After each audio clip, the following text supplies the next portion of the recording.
की जय श्री सुखदेव जी महाराज की हो परीक्षित जी महाराज की जय हो भागवत भगवान की जय हो सभी भक्तजनों की जय हो संत जनों की जय हो गौ माता की जय हो जय जय श्री श्री राधे।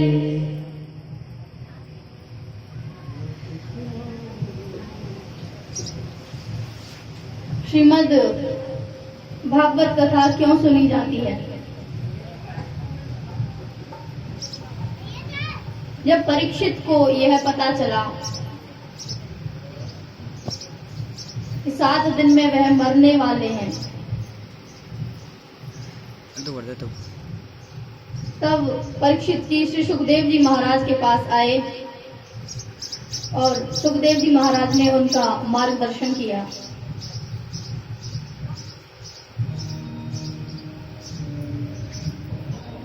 सूत जी और शौनक जी महाराज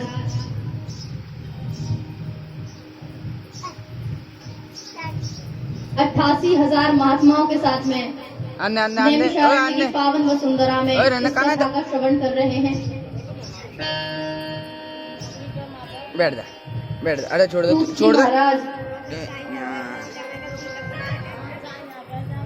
बड़े परम विद्वान विख्याता ज्ञानी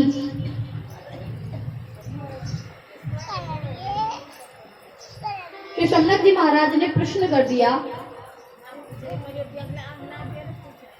कि उनको श्राप किसने दिया था, कैसे परीक्षित को श्राप लगा। पूरी कथा विस्तार से सुनाइए महाराज। जैसे ही शौनक जी महाराज ने यह प्रश्न किया, सूत जी उन्हें उत्तर देने लगे कि एक जो पांडव थे ना, पांडव युधिष्ठिर, भीम, नकुल, सहदेव, अर्जुन, इनका पौत्र था परीक्षित। एक बार क्या हुआ कि जंगल में शिकार खेलने के लिए परीक्षित गए हुए थे। जो भीम थे ना, भीम वो बड़े बलशाली महाबली थे। उन्होंने जरासंध नाम के एक दैत्य को मारा तथा उसका मुकुट इतना सुंदर था कि वह भीम को बड़ा सुंदर लगा और उसे वह घर ले आए, महल में ला करके रख दिया। अब पांडव तो वनवास को चले गए तपस्या करने के लिए वन को। पीछे से परीक्षित ही थे, उनको अपना सारा राज्यपाट सौंप करके चले गए। एक बार क्या हुआ कि परीक्षित के मन में विचार आया कि आज बड़े दिन हो गए हैं, शिकार खेलने के लिए जंगल में जाया जाए। तो परीक्षित जैसे ही उन्होंने वस्त्र धारण किए, उनकी नजर उस मुकुट पर गई जो मुकुट जरासंध का था।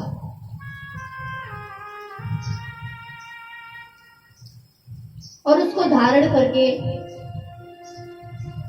परीक्षित महाराज वन में शिकार खेलने के लिए निकल गए। थोड़ी दूर गए, उन्हें प्यास लगने लगी। मंत्री महामंडल से कहा कि कहीं पर पानी देख करके आओ, यदि पानी हो तो पानी लेकर के आओ, गला बड़ा सूखा है।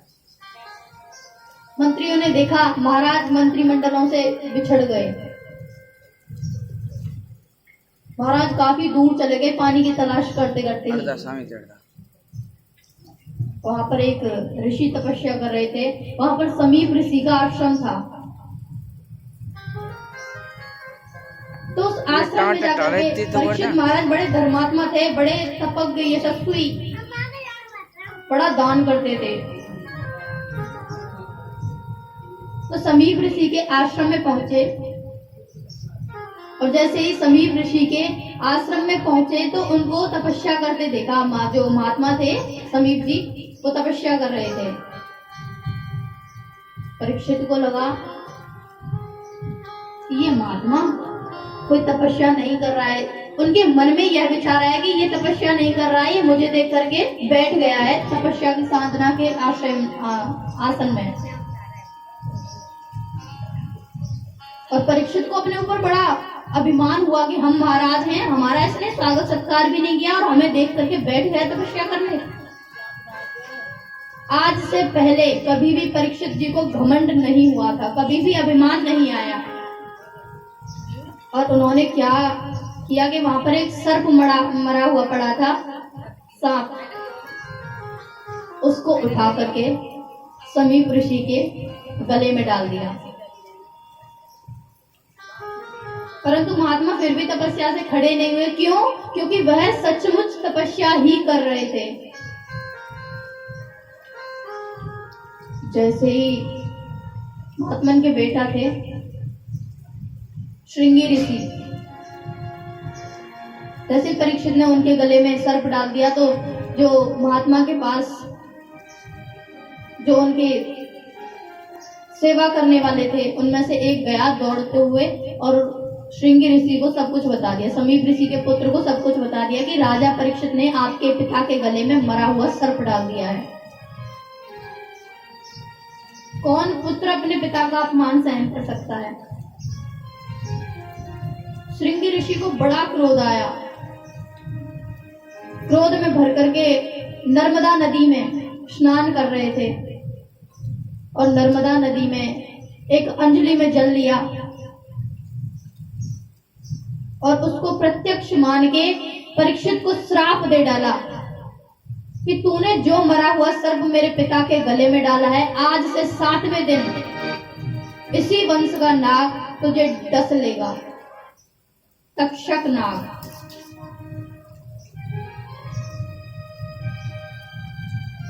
और सीधे आश्रम में चले आए। पिता के गले लग के बड़े जोर से रोए। पिताजी अभी भी उनके तपस्या में ही लीन थे। परीक्षित जी वहां से जा चुके थे। पिताजी ने पूछा, क्या हुआ बेटा, रो क्यों रहे हो? तब श्रृंगी ऋषि ने सब कुछ बताया कि परीक्षित ने आपके गले में मरा हुआ सर्प डाल दिया था। किस कारणवश डाला ये तो नहीं पता,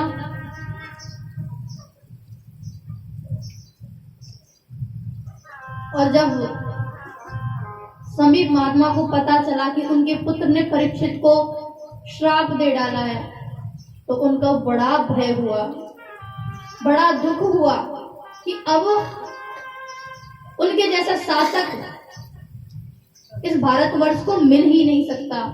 और अपने पुत्र से कहा कि बेटा ये तुमने क्या कर दिया, ये तुमने कितनी बड़ी गलती कर दी। ऐसा राजा, न जाने कितने पुण्य हमने किए थे कि ऐसा राजा हमें मिला था, लेकिन तुमने ये क्या कर दिया।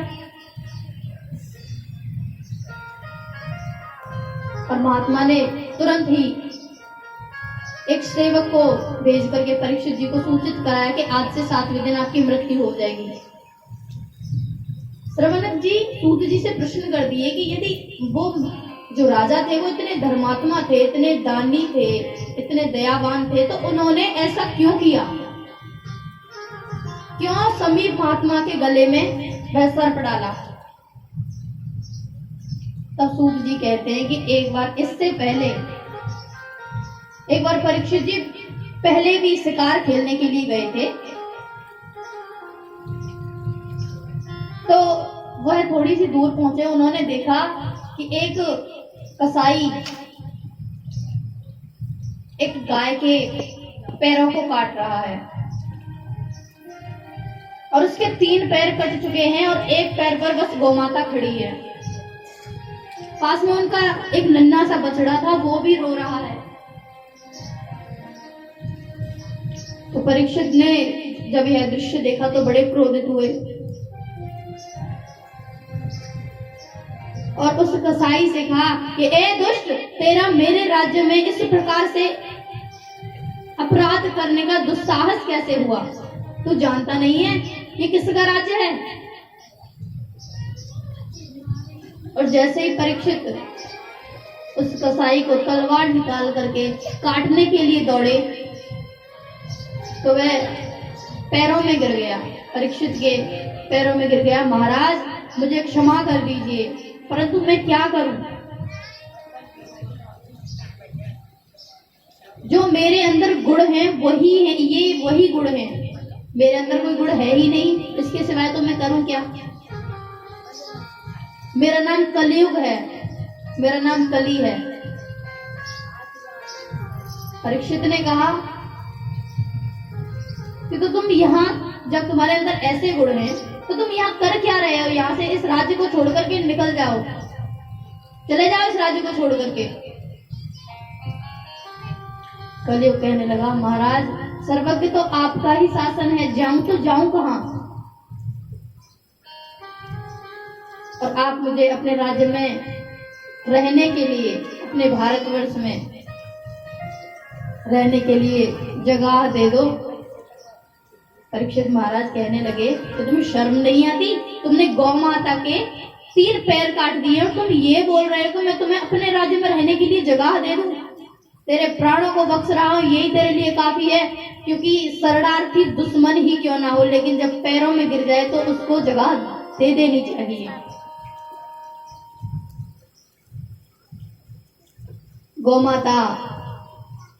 गौमाता से पूछा कि ये आप ऐसे इतनी शांत कैसे खड़ी हैं? आपके 3 पैर कट चुके हैं। तो वो तो कुछ नहीं बोली, परंतु जो उनका नन्हा बछड़ा था वो बोल पड़ा कि महाराज ये सब हमारे कर्मों का ही फल है। जैसे हम कर्म करते हैं वैसा ही हम भोगते हैं। शायद हमने पिछले जन्म में कोई ऐसे कर्म किए हैं जिनको हम इस जन्म में भोग रहे हैं। परीक्षित ने जब उस पशु के मुख से ऐसे शब्द सुने, ऐसे वचन सुने, तो परीक्षित कहने लगे कि इतना सोचने समझने की शक्ति पशुओं में नहीं होती, तुम जरूर कोई धर्मात्मा हो कौन तुम?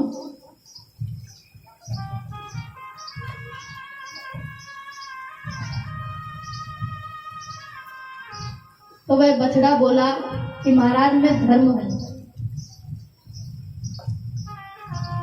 सत्ययुग में धर्म के 4 चरण होते थे, सत्यम, शौचम, दया और दान। त्रेता आते आते धर्म के 3 ही पैर रह गए, सत्य, दया और दान। द्वापर आते आते धर्म के 2 ही पैर रह गए, सत्य और दया। लेकिन कलयुग आते आते धर्म का 1 ही पैर रह गया और वो है केवल सत्य। आजकल जीवों में कहीं भी दया का तो भाव है ही नहीं। सभी के पास फोन है, सब देखते होंगे, डेली की वीडियोस आती हैं। कोई मर रहा है, कोई नदी में डूब रहा है, किसी को काटा जा रहा है, उसकी वीडियो बनाएंगे लेकिन उसको बचाने की कोशिश नहीं करते, क्योंकि दया तो रही ही नहीं है, फेमस जो होना है।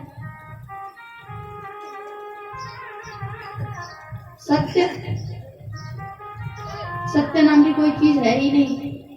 सामने से हम प्रत्यक्ष प्रमाण हैं कि ये घटना हमारे सामने हुई थी, लेकिन फिर भी सबके सामने यदि वही बात रखी जाए तुरंत मना कर देते हैं, हम थे ही नहीं वहां, हमें नहीं पता ये कुछ भी। पवित्रता तो कहीं रही ही नहीं है।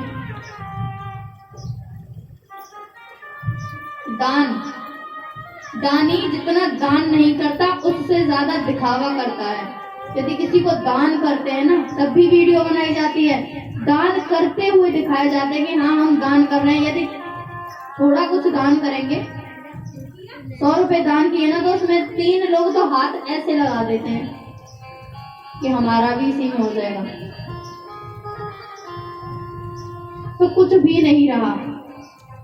परीक्षित महाराज कहने लगे कि जब तू इतना अवगुणी है तो तुझे मैं अपने राज्य में रहने के लिए जगह कैसे दूं, क्यों दूं? कलयुग ने कहा, महाराज मेरे अंदर अनंत अवगुण है, परंतु एक ऐसा गुण है जो किसी के अंदर नहीं हो सकता। बोले क्या? कि जो अन्य युगों में तप करने से जो फल नहीं मिलता है, तो कलयुग में केवल हरिनाम संकीर्तन से, केवल राधा रानी के नाम से मिल जाएगा। आपको तप करने की जरूरत नहीं है। पहले ऋषि मुनि हजार वर्षों तक तपस्याएं करते थे, लेकिन भगवान फिर भी प्रसन्न नहीं होते थे। कोई गारंटी नहीं थी कि भगवान मिल ही जाएंगे, लेकिन हाँ कलयुग में इस बात की गारंटी है कि केवल राधे राधे राधे राधे नाम लीजिए, आप भव से पार हो जाएंगे, जीते जी नहीं तो मरने के बाद अपने जो आगे के जन्म है उनको सिद्ध कर सकते हैं केवल इस मानव जन्म में। राधे का नाम, आपका ध्यान कहीं भी है, खाना बना रही है माताएं, राधे राधे बोलिए। झाड़ू पोछा करते समय जब भी नाम याद आ जाए तब राधे राधे बोले। दिमाग कहीं भी हो उससे मतलब नहीं है, बट जिह्वा पर राधे नाम होना चाहिए। और जो लोग राधा रानी को स्मरण करते हैं, श्याम तो उनके पीछे स्वयं ही आते हैं।